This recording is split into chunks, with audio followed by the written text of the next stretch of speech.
జగన్ గారు ఇప్పుడు దాకా 130 సార్లు బట్టలు నొక్కారు. ఆ బట్టలు నొక్కి నేరుగా లబ్ధిదారుల ఖాతాల్లోకి వెళ్ళేలాగా చేశారు. అంతేకాకుండా ఈ మధ్య ధరలు లేకుండా చేశారు. ఇప్పుడు జగన్ గారు ఒకటే అంటున్నారు, నా కోసం మీరు 2 బట్టలు నొక్కండి, ఒకటి ఎమ్మెల్యే క్యాండిడేట్కి ఒకటి అలాగే ఎంపీ క్యాండిడేట్కి ఒకటి వేయమంటున్నారు. మేము పిఠాపురంలో మా సోషల్ మీడియా మిత్రులందరం కూడా కలిపి ఈ ఈవీఎం మిషన్ ఉంది, ఈ ఈవీఎం మిషన్లో ఈ వృద్ధుల దగ్గరికి వాళ్ళ దగ్గరికి వెళ్ళి ఎలాగ ఓటింగ్ చేయాలి, మన గుర్తు ఫ్యాను, మన వంగ గీత గారు నుంచుంటున్నారు కాబట్టి ఆ ఫ్యాన్ గుర్తు ఎదుర్కొంటున్న బట్టన్కి ఒకసారి నొక్కండి. అలాగే మాకు ఎంపీగా సెల్మన్ సునీల్ గారు నుంచుంటున్నారు, ఆయనకు ఒక ఓటు వేయమన్నప్పటికీ అమ్మాయి ఎవరు వస్తారంటే జగన్ గారు వస్తారు. అక్కడ జగన్ గారు వస్తారు, ఇక్కడ వంగ గీత గారు వస్తారు, సెల్మన్ సునీల్ గారు వస్తారని చెప్పి మా గీత గారు అసలు రారు, గెలవరు, నేను లచ్చోట్ల గెలుస్తాను పవన్ కళ్యాణ్, మీరు మళ్ళీ అదే చెబుతున్నారు. మేము సిస్టమేటిక్గా మేము చేసుకుంటూ వెళ్తున్నామండి. ఈవీఎం మిషన్ మొత్తం సోషల్ మీడియా ఇక్కడ ఉంది. మేము సిస్టమేటిక్గా ప్రతి ఇంట్లోకి వెళ్తున్నాం. ఆడు బయట నుంచి అక్కడి నుంచి ఇక్కడి నుంచి తీసుకొచ్చి ఆడు జనం నుంచి వాళ్ళకి ఎవరికి ఓట్లు లేవు.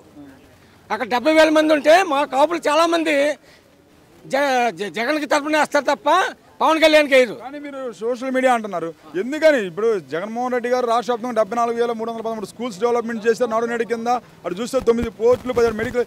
ఎందుకు ఇవన్నీ మీరు పబ్లిక్లో చేరవేసుకోలేకపోతున్నారు? ఐటీడీపీ కంటే ఎందుకు వెనకబడి ఉన్నారు మీ సోషల్ మీడియా? తప్పండి. మేము ప్రతి స్కూల్లోకి వెళ్తున్నాం, అలాగే పేరెంట్స్ కమిటీ వాళ్ళ దగ్గరికి వెళ్తున్నాం, లబ్ధిదారుల దగ్గరికి వెళ్తున్నాం, ఆశ్రమ వాళ్ళ దగ్గరికి వెళ్తున్నాం, ప్రతి వాళ్ళ దగ్గరికి కూడా వెళ్ళి మేము చదువుతున్నాం.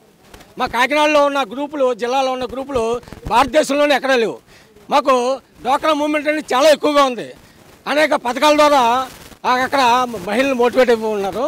ఈ మహిళలకు మేము మోటివేట్ చేస్తున్నాం. మాది తాప కింద నీరులాగా మేము క్యాన్వాసింగ్ చేసుకుంటూ వంగగీత గారిని మేము గెలిపిస్తాం, పవన్ కళ్యాణ్ని ఖచ్చితంగా ఓడిస్తాం. మరి పవన్ కళ్యాణ్ తరపున చాలా మంది ప్రచారానికి దిగారు కదా సినిమా వాళ్ళు. మరి ఏంటంటే లోకల్లో దమ్ము లేదు, ఆడికి లోకల్లో ఎవరు లేరు. ఒక 10 మంది ఆడవాళ్ళు రారు, ఆడు చూస్తే ఆడవాళ్ళు భయపడిపోతున్నారు. అమ్మ వెళ్ళొద్దమ్మా, నీకు మాయ చేసి ఎక్కడ తీసుకుపోతారు అంటున్నారు.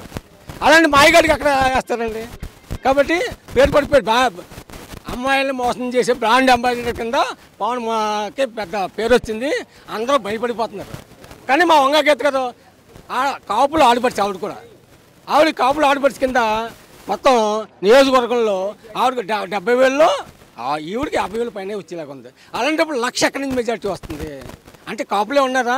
బీసీలు మా వంగగీత గారికి అండగా ఉన్నారు, ఎస్సీలు అండగా ఉన్నారు, ఎస్టీలు అండగా ఉన్నారు, ముఖ్యంగా మన మైనార్టీ ముస్లిం సోదరులు అండగా ఉన్నారు. టీడీపీ బీజేపీ జనసేన కూటమి ముందు 90,000 చిల్లర కాపు ఓట్లని దాదాపు 70,000 అటు చూస్తే ఏదైతే ఉందో ఇక బీసీ వర్గాల్లో నుంచి మొత్తం కలిపి 1,00,000 ఓట్లు వస్తాయి అంటారు కదా పవన్ కళ్యాణ్. ఏమండి జరగని చెప్పచ్చు, అటు చేతుల్లో వైకుంఠం చెప్పేవాడు చెబుతూ ఉంటారు, వినేవాళ్ళు అమాయకుడు అనుకుంటున్నారు. కానీ తగిన బుద్ధి చెబుతాం మేము.